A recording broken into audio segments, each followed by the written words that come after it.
a creative genius. You have the ability not just to change your own life with art, but change the whole world. My name is Cattanach, and I run the website Conscious Writers Tribe. And this video is the first video in the Creative Genius series. And today we are going to be looking at The Artist's Way, A Spiritual Path to Higher Creativity by Julia Cameron. And what is The Artist's Way, and what is the Creative Genius series? The Creative Genius series and The Artist's Way is an attempt to create a system to help unleash and help nurture all of our creative geniuses. Each one of us is an artist. Maybe some of us are far along the path, and maybe some of us have never started or still thinking about starting. But all of us are artists somewhere. And what the Artist's Way is about it's a system to help blocked artists recover and start taking steps to creating more art and feeling and gaining a sense of self-esteem, because I'm sure you guys have heard the term blocked artists, writer's block, and all of us at some point are going to suffer that. Some people never even start because they've been blocked. They've been told all of these different things. And today in this video, and this book is a 12-week course. You can do it at any rate you want to, but it's meant to be a 12-week course. There's going to be a video every week. And in this video, I'm going to cover the introduction and its principles and week 1. So this is going to be a lot longer of a video because I'm going to have to explain some of the main staples of the program, which you're going to be doing all of the whole 12 weeks. So let's hop right into it. So one thing I'm going to be bringing up time and time again is the theories of Otto Rank. And Otto Rank is a psychoanalytical thinker, and he was part of the Vienna Circle and Sigmund Freud's personal secretary. Eventually, like Jung and Reich and others, he split from Freud. But Rank's main theory that he lays out in his book, Art and the Artist, is talking about how one of the ways to cure neurosis or help create the flow necessary to, build self-esteem is through art.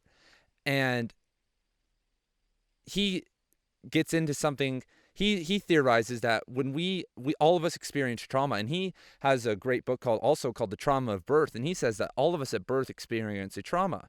But at some point in our life, we're going to experience trauma, either, breakups, death, whatever. And that trauma, when it hits us, is so crazy that our body blocks some of it. And to block it, it freezes. Our body, our spiritual level of our body freezes. And it freezes because it can't take any more input. So to block input, it freezes. But once the trauma is over with, you're still frozen at some level in your spiritual armor or physical armor even. And that needs to be unleashed. And Rank's theory was that through art, we create the flow that will unfreeze the trauma. And that differs from Freud thought it was more sexual. Wilhelm Reich thought it was more in the body, that we need to get, he was more with like the yogis and the Rolfers, and he said that we need to unleash the body to unleash the mind. And there's a million other theories. But this is Rank's theory, and this connects really well with the Artist's Way, and the principles of the Artist's Way. So I'd like to also, before we get into the book, talk about the importance of a system. Writers and artists usually think they're above systems. And art and writing are great places to just go off and go crazy and leave the systems. But we look at the Olympics and we look at athletes, no Olympian has never had a coach. No gold medalist has done it on their own. Everyone has a system and a coach, and it's meticulous. And yes, they're improvising within it. But at some point, they were following a strict system. And then maybe once they learned the system, they branched off. And if we look at writers, a lot of writers started the same way. A lot of postmodernists were influenced by the modernists and started writing in modern ways before they could branch off. And if we're talking about being blocked, let's talk about addiction. There's so many different systems out there to help addicts, and the studies show that addicts who follow a certain system are a lot more successful than people who are just have no support, no system, and they're just freeballing it. So following a system for creative recovery is important, and this is one of the many systems we are going to be covering in the Creative Genius series. And I like Julia Cameron's system, and we're covering it first because I've done it completely 2.5 times, and I'm starting it again. I'm going to be doing it with you guys. And what's cool about Julia Cameron's system is that it hits all levels. It talks about one gets you writing and gets the flow, that flow happening automatically, but it also confronts limiting beliefs, dream killers, past trauma, too much, the wrong type of input in your life. There's a million. It covers a lot of the bases, and she does it in a really clever way. And she's helped, probably at this point, millions of people through this book and her workshops. And a lot of us need to deprogram our mind. We have been programmed to think that being an artist is bad or that we're not good enough. There's a million limiting beliefs that we're going to discuss even today that are holding us back. And our society does not support the artists. It does not support great thinkers and great artists. Society wants us to be little. A great book, talking about the Vienna Circle, is Listen, Little Man by Wilhelm Reich, which I will be reviewing in the next day or two because it coincides with this so much and talks about the creative genius. Some of us feel guilty at the level of in a religious sense that we shouldn't be creating art because it's an easy way out, that we don't deserve to be artists, that we don't deserve to even if we're not full-time artists, even to create. There's some inner form of shaming, and this program is going to help bring a lot of that out. And just remember that one piece of art could not just change your life and unfreeze a part of yourself that's really putting you down, but it could change millions of lives if you put it out there. Some people who were but look at Emily Dickinson. No one even knew who she was. We have a fly. We're going to have maybe some insect problems along the way, but that's okay. Think of Emily Dickinson.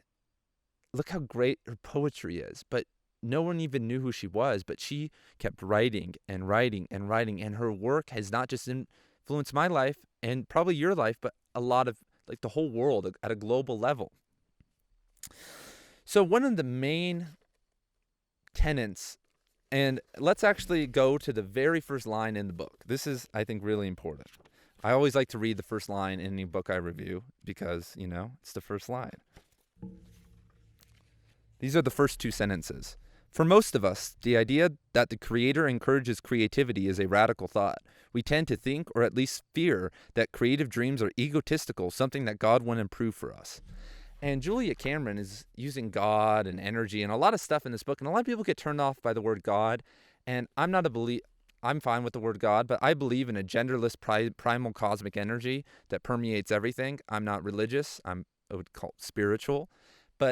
And that's the context I'm going to be taking with a lot of this. And I think that's what she's taking, but she's bringing in the word God, which I know if that turns you off, take whatever context you want. And it's going to be important. And for a lot of people creating, I think it is important to at least have some connection with the creative energy. Even if you're an atheist, there is some form of creative energy, and being able to tap into that and seeing yourself as a part of that is a really cool thing. So the main thing, the main tenet and principle, the thing you're supposed to do every single day for 12 weeks in the Artist Way program for spiritual recovery and creative recovery,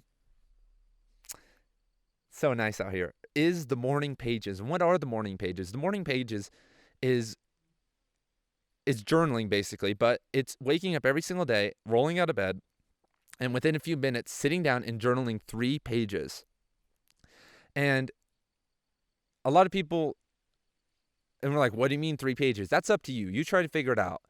There's so many different questions we'll just get out of the way right now. Should you type it or write with your hand? I would say write with your hand, at least for the first 12 weeks, like longhand, because you get a different feel. It helps you get into a certain flow and access certain things. But if you want to type it, that's fine.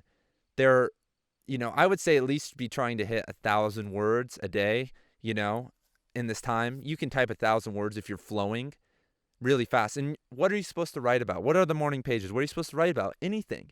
You're supposed to be releasing your thoughts, because this program makes sure you're creating flow no matter what every single day, no matter what when you start your day, you are breaking up that frozen artist within. And that's really important because that gets the day going perfectly. A lot of us think, and I think this hurts a lot of people, even outside of art, that if you thinking something means that you're processing it. Oh, if I'm thinking about being blocked, I'm thinking about doing something. But I feel that until you actualize it in reality by saying it or writing it, you haven't tapped into that energy yet. You haven't actualized it in reality. When you put it down on paper, you're sending a message and vibrations to reality that this is important. And once you see it on the page, it's totally different. Once you're writing something and you're talking about a time that you were getting bullied or something, you see it on the page, it brings back those emotions. You have to confront it, and you're in that flow state, and you're telling the story and you're making it concrete. And that is very important. Issues that you forgot about, that you are repressing and that you ignored, are pulled out onto the page. And there are infinite possibilities about what you write. There's so much that you can be writing and doing within the morning pages. I mean, I have looked back at the ones I wrote 3 years ago, and they're insane. I mean, some of the stuff I was going through, it's so silly, but at the same time, I could see where my head was at. And because you have to write 3 pages, but at the end of about a page and a half, you just start writing anything. You're just going crazy, and you're writing, and then that last page, though, is when sometimes some of the most golden stuff comes out, because you just start letting loose. I mean, that's when the deep thoughts come out, the stuff that you're repressing and you don't want to write about, because you just got to think of something like, what's nagging me? What can I write about? And the morning pages protect you as an artist because you're writing them without judgment, because no one's going to see them. You shouldn't show these to anybody ever. You are writing these, and your inner critic is not even going to be there, because you're just writing it for fun. You're just writing. And this program is not just for writers, but it's for artists of all types. Engineers, architects, painters, anybody. I think anybody will benefit from this program, because your inner critic is not there. It doesn't matter if you can spell right or have good grammar. You're just putting thoughts on the page, and that's really important.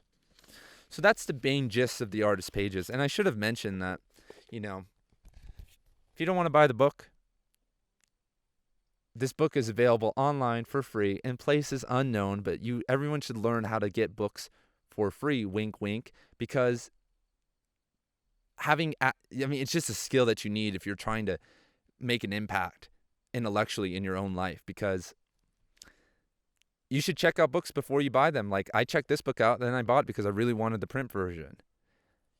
Wink, wink, anything is free on the internet. So if you're on the fence, you don't need to, I don't know how much this costs. I'm sure it's $15 or $20. If you're on the fence, do that method. The second main principle, and there's only 2, is the artist date, which is one day every week you go out and you do something for yourself. You go out and you go out into nature, or you go see a movie by yourself. You go out to your favorite restaurant. There's a million different things you can do, but you take yourself on a date for the main purpose of nurturing your artist and saying, this is going to help me become a better artist. I am doing this for myself. And a lot of us are in this mode of self-sacrifice. We have kids, boyfriends, girlfriends, significant others, whatever.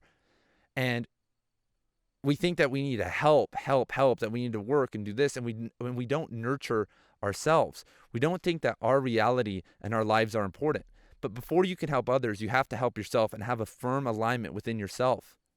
That is so important, because if you don't, once your power starts increasing, or once your visibility in the world in whatever sense increases, there's going to be corruptions within it, and you want to mitigate those as much as you can before that happens.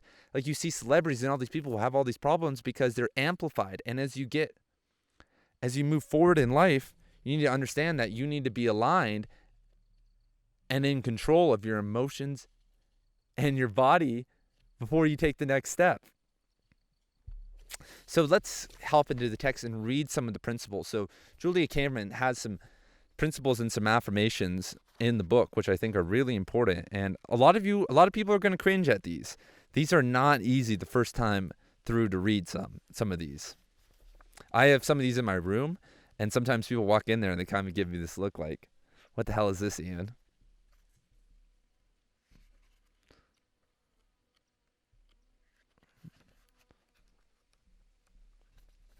Uh-oh.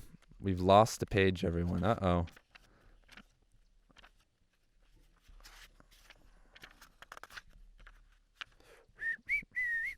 Here it is. Nope.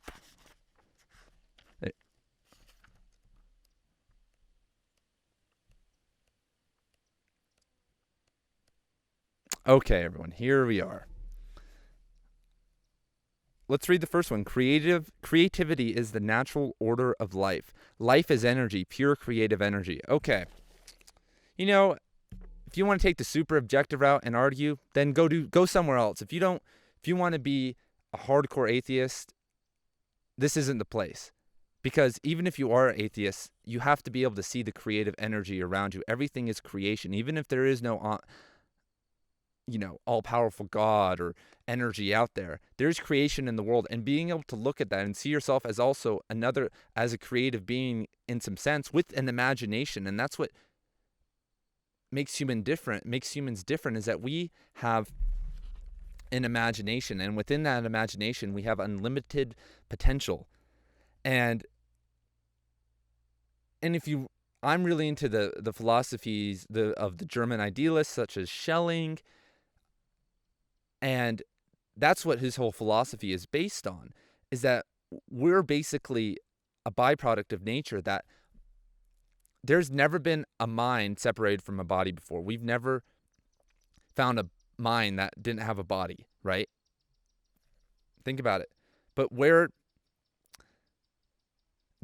do our thoughts come from? They come from our mind. Thoughts come from the mind, and our mind comes from the body. And where does our body come from? It comes from nature. It comes from the natural creative energy of life. So we are connected to creativity at some level. For all you objective people out there, there's the answer, right? And if you want to take a more spiritual route, that we're mimicking the creative energy at some sense. Have some axiomatic energy in us of the creator of the primal cosmic energy, and our natural order is creativity.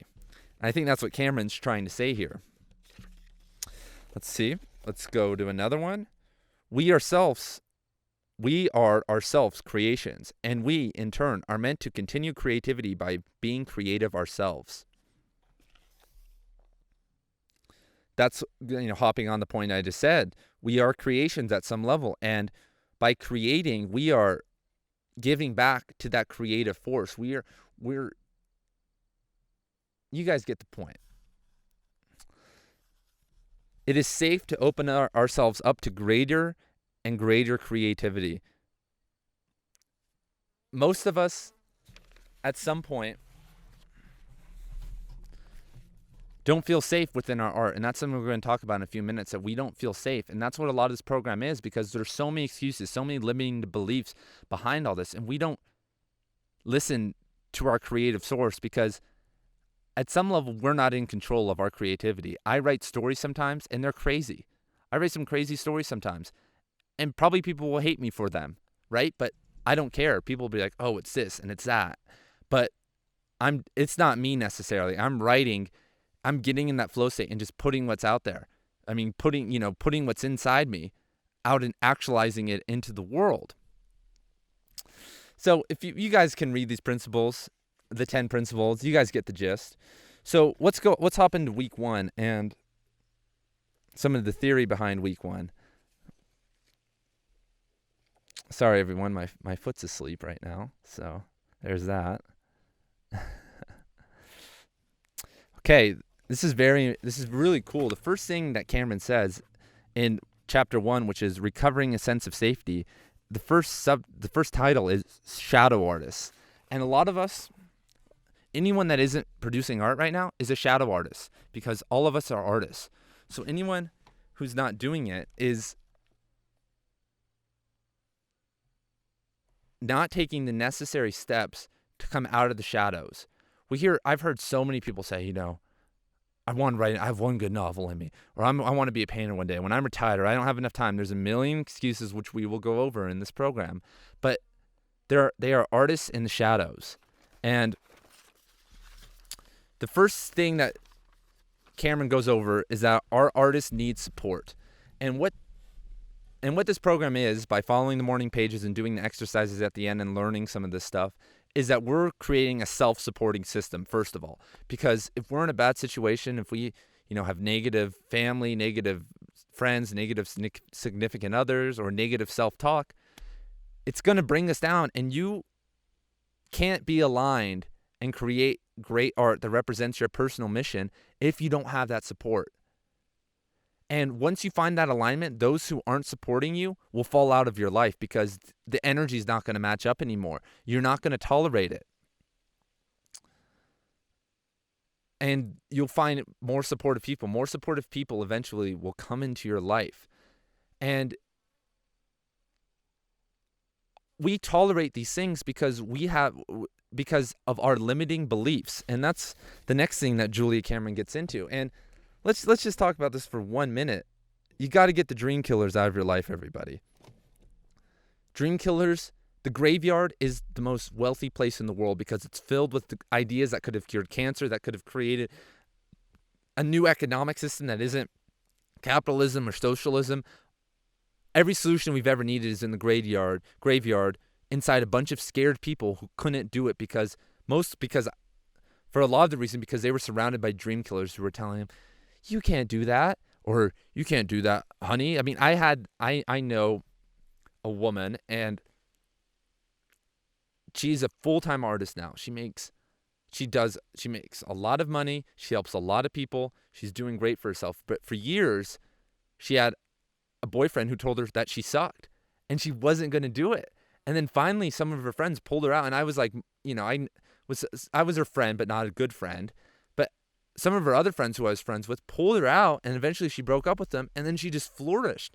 She was working at a retail store making $9 an hour when all this happened. And then immediately within a few months, she was, full-time artist, realizing her dreams. But she was getting told she sucked, and she was believing it.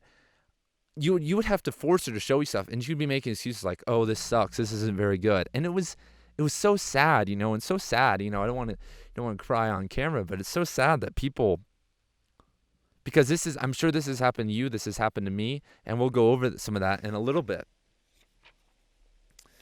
And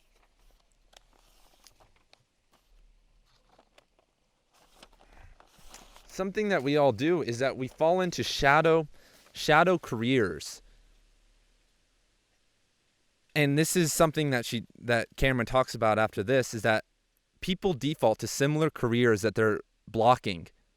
So writers will become professors. People who want to be a fiction author become a literature professor and write books about literature, but they never write a fiction book. I see this at my university all the time. There's all these people who claim to be authors and fiction writers, but they never write anything. They write one book a decade. One book every 15 years. They're blocked. They're not doing anything. Academia has slowed them down. Or I know a videographer who's really great. He's can make some crazy videos, but he does weddings. He just does weddings full time. He won't do anything else anymore because he just wants to make money and forget about it. He doesn't want to. One of the kids that he taught to do stuff with is out there filming music videos for rappers, like famous rappers, and making a lot of money and doing work. And that could have been him. But instead, he just decided, no, I don't want to do that. I don't want to put myself out there. I don't want to look weird. All the excuses. And if you're doing that, then you have to get out. For a long time, I wanted to be a teacher. But I realized that was just me trying to escape, trying to be a writer and a speaker and a movement coach. I was trying to cop out.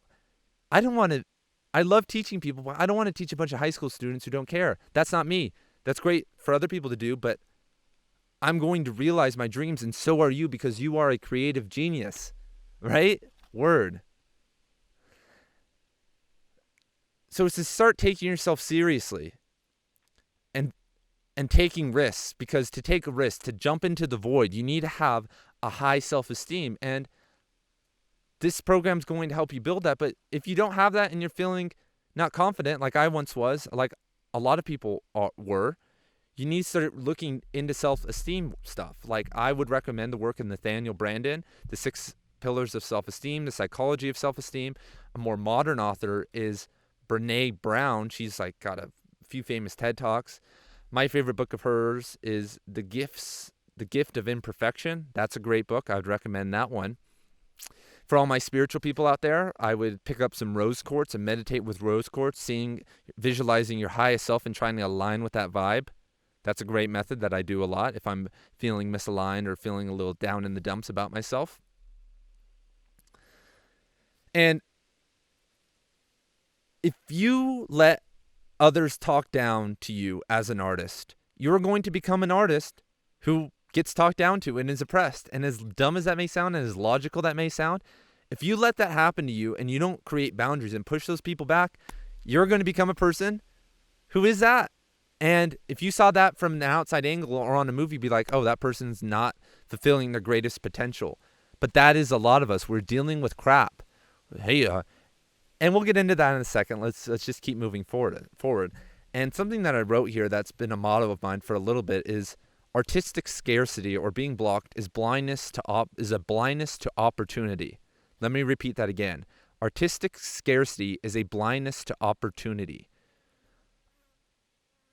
Let's refer back to my friend who was the painter. She was blind to the opportunity that was a month away, 2 months away. She was in her scarcity. There were so many opportunities all around her. There are so many opportunities that you could take up and be successful within a pretty short amount of time if you just took the leap, if you followed the white rabbit and went into the matrix.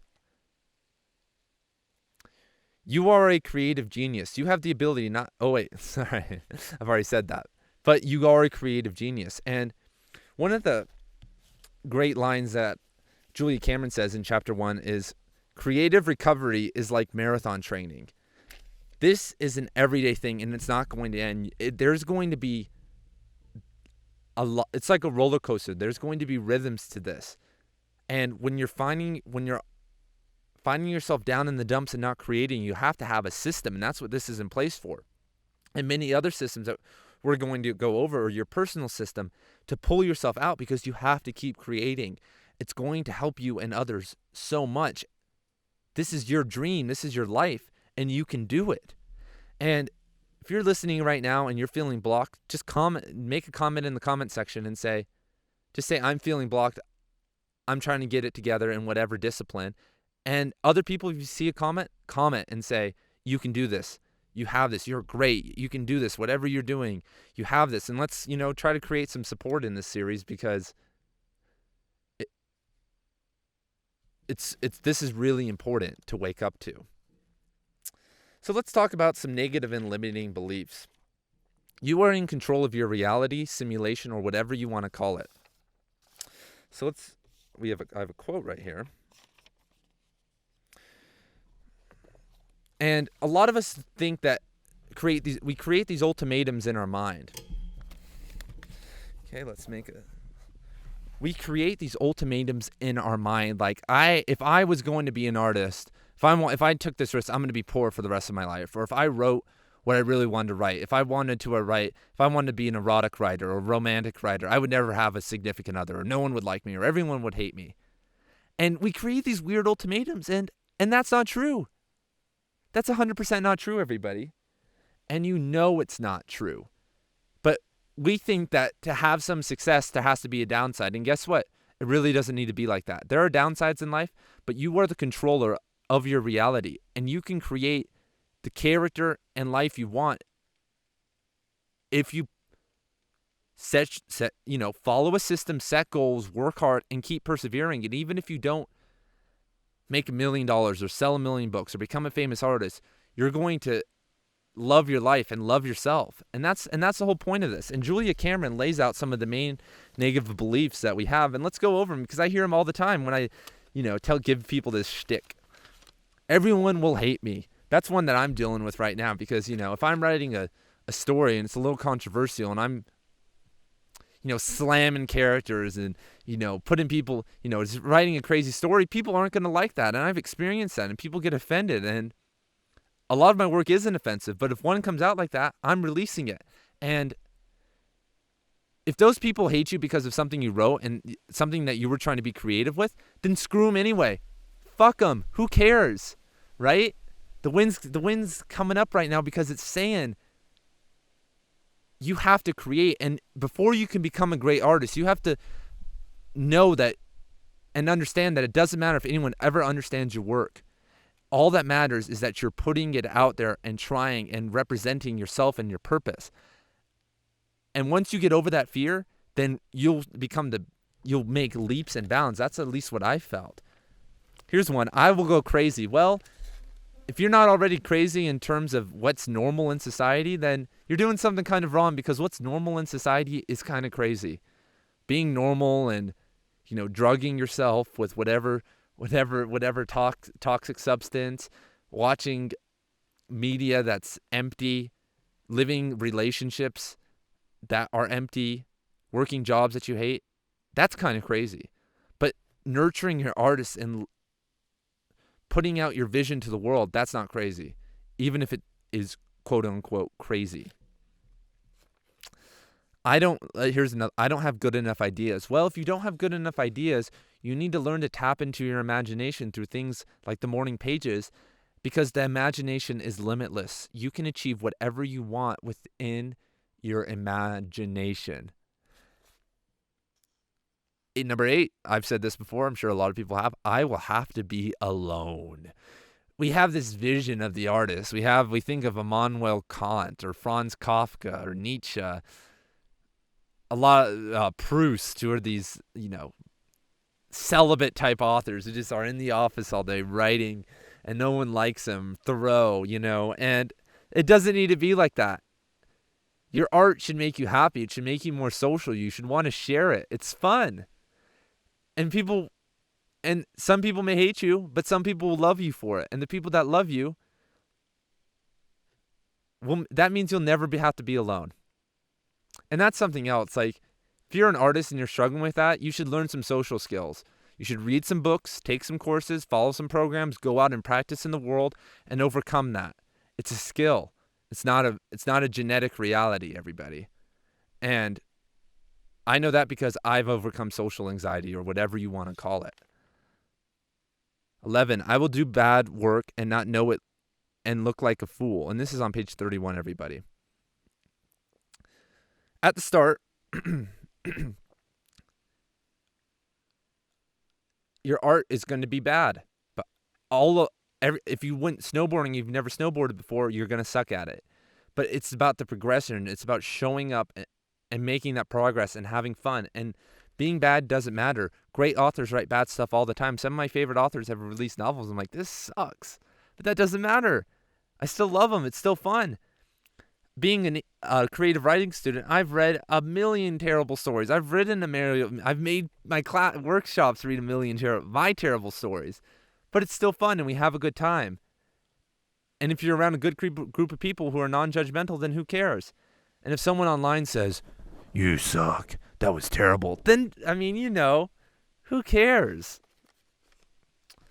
Number 13, I will never have any real money. Then you don't realize how much money is in the game. There are billions of dollars in each industry. There's billions of dollars to be made in writing, billions of dollars to be made in art, and in any discipline. There are billions of dollars that are spent every single year on these things. Multi-billion-dollar industries every single year, and all you have to do is tap into that. All you have to do is work hard, and it will work. My lover will leave me. Well, if your lover doesn't support your art, you should be leaving them anyway. And that comes back to the dream killer thing. I've been in that situation before. I'm sure maybe some of you have or are in right now. And let me just tell you, you have my permission to get out of there. If someone doesn't support your art in its full capacity, it's time to go, because someone else will, and they will appreciate you, because your art is a facet of yourself. And if art really does help you become a better human being and realize your full potential, and you're not allowed to do it, and that other person won't let you, it doesn't matter what they've experienced or what they're going through. It's time to get out. It's time to say to them, it's either that I can create art or I'm leaving. I know this is a little off topic, but this is so important, because doesn't matter if you're male, female, non-binary. So many people have been brought down by their significant other, not letting them just put themselves out there and do it for whatever reason. Who knows what the reason is, but don't get caught up in that, or you are going to be miserable, because an artist who has realized himself or realized their potential and they never do it will be miserable. I've been in that situation before, and I don't recommend it. Cool. So that's some of the naming the main limiting beliefs. And Julia Cameron really believes in affirmations, and affirmations are the axiomatic root of reprogramming yourself as an artist. Once again, thinking them is not enough. You need to state these affirmations out loud to the world, everybody. Analyze your objections when you go over your affirmations. When you say, I am a creative genius who can change the world, and then in your head it says, no, you're not. You're just some kid out in the desert right now recording a video. No one cares. And then you're like, wait. No, I'm not. I'm making progress. I'm trying. I can do it. But saying it out loud helps you feel it out, or writing them out. And Julia Cameron, on page 37, provides some creative affirmations, such as, I am willing to create. That one's a really easy one. I am willing to create. That's in the future. That's in a act that has an action verb in it. Willing has a gerund in it. And it has create, another verb. I am willing to create. I am willing to learn to let myself create. I'm willing to let myself follow a program to create. And writing these out, saying these out loud, creating your own affirmations, or following the ones in the book are really important to unleashing your inner artist. And I have these hung up in my room. I have a lot of other affirmations. Like, I just hang these kind of up for fun. But you just need to be doing something. You need to have at least some affirmation, because here's something I'm going to repeat so much, but as a creative genius and in episode 1, this is so important. People want to talk about conspiracies. Conspiracy this, conspiracy that, conspiracy theorists. But the biggest conspiracy at all of anything, of all the conspiracies, is that every day when we go into the world, we see things that tell us to consume, that you're not good enough. You need this product to become whole. You go and people don't look you in the eye and talk to you. They don't even care about your existence. How many people in your in everyday life, unless you have a great support system and you're living in like a great life, how many people walk up to you and say, what are you doing? You're a great person. Good luck in your life. Good luck. Or you talk to someone, you say, yeah, I'm a writer. And they're like, wow, that's so awesome. You're going to be a great writer. You're going to be bigger than Stephen King. I believe in you. People say, oh, what are you going to do with that? What are you going to write? Anytime someone tells me something, I'm 100% positive, because everywhere we go, we're getting negative programming. And because of that, we need to use affirmations to fight the battle, to fight back.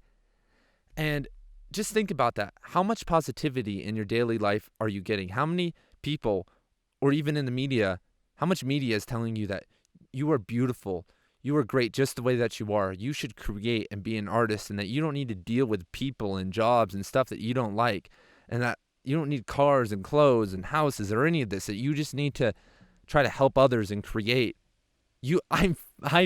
I never hear that. It's so rare if I hear that, even from some of my cool friends or cool teachers. They kind of say it in a half-assed way.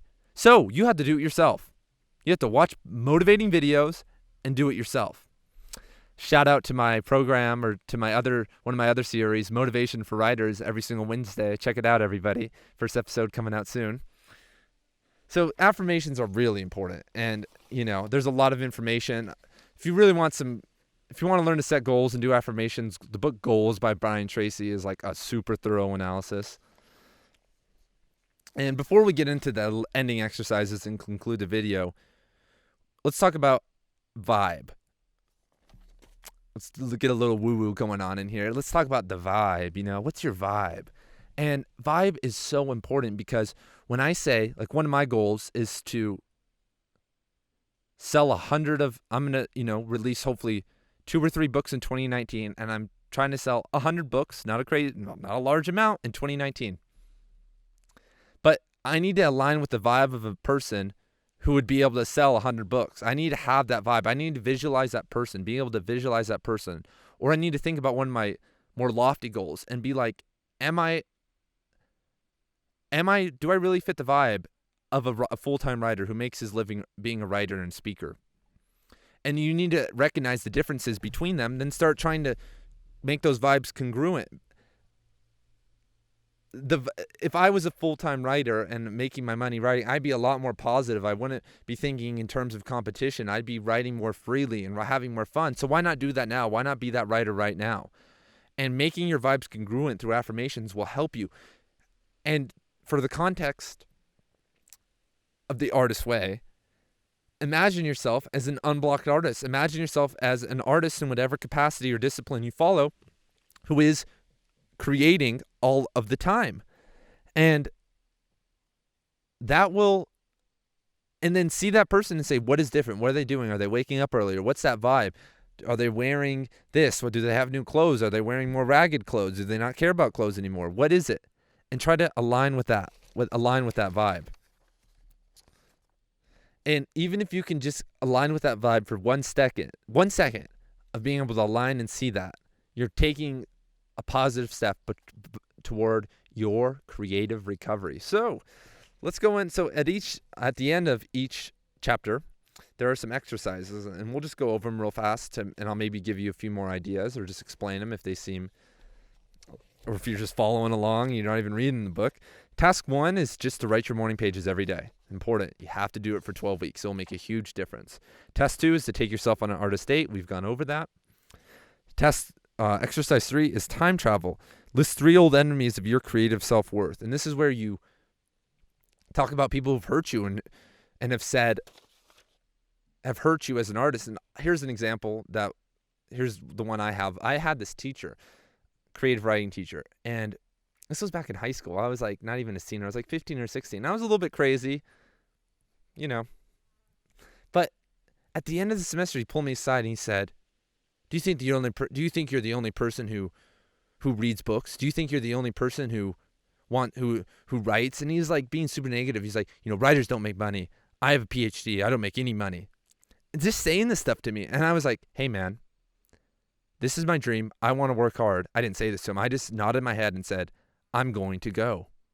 And in class, I just put my head down, never looked at him, never listened to him again, because I realized. But the sunset's happening. This is so nice. But what I learned was that he was trying to bring me down and say, all these things. I was like, wait, I am the only person that I know like working this hard and who wants to be a writer. So yes, I am kind of different, sir. And situations like that. But at some level, that did hurt me. That did make me pissed off. That did it fucked with my head a little bit, just to be honest, like all these incidences do. So write down your 3 enemies and kind of write about what they did. And number 4 is to do this a little bit more. It's to explain one of these horror stories in more detail. I could explain that, or you can just write down in detail one of these stories.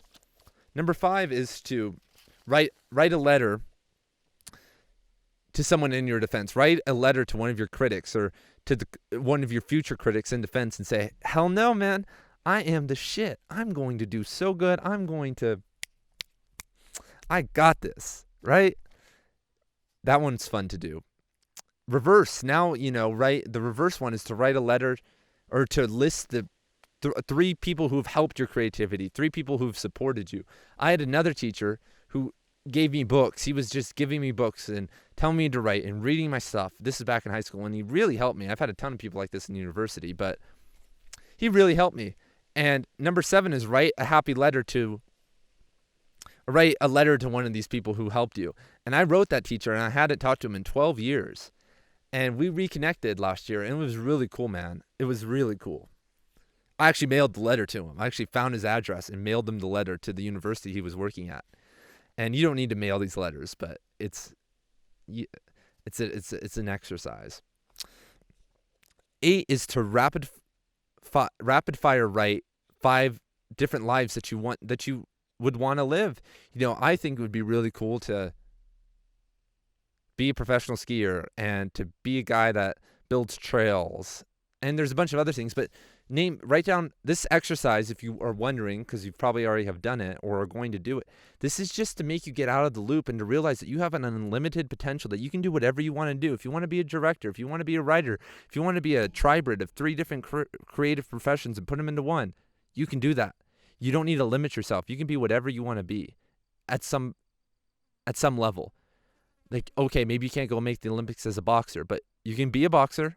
You can go do an amateur fight with another person your age. I mean, there's a million things that you can do. Number 9 is to write down negative thoughts that come up throughout the week. Anytime you get a negative thought, write it down and, follow it. Analyze it.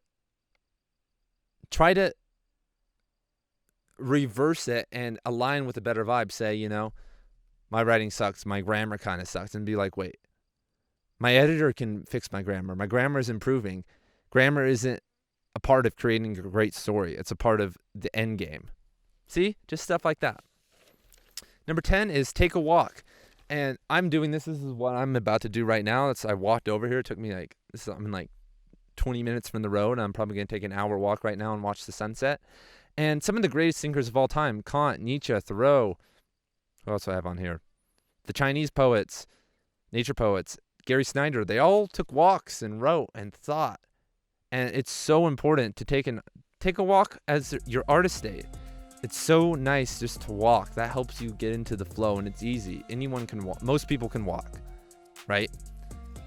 Most handicapped people can, at least get outside in some capacity and do some form of movement outside if you can't walk.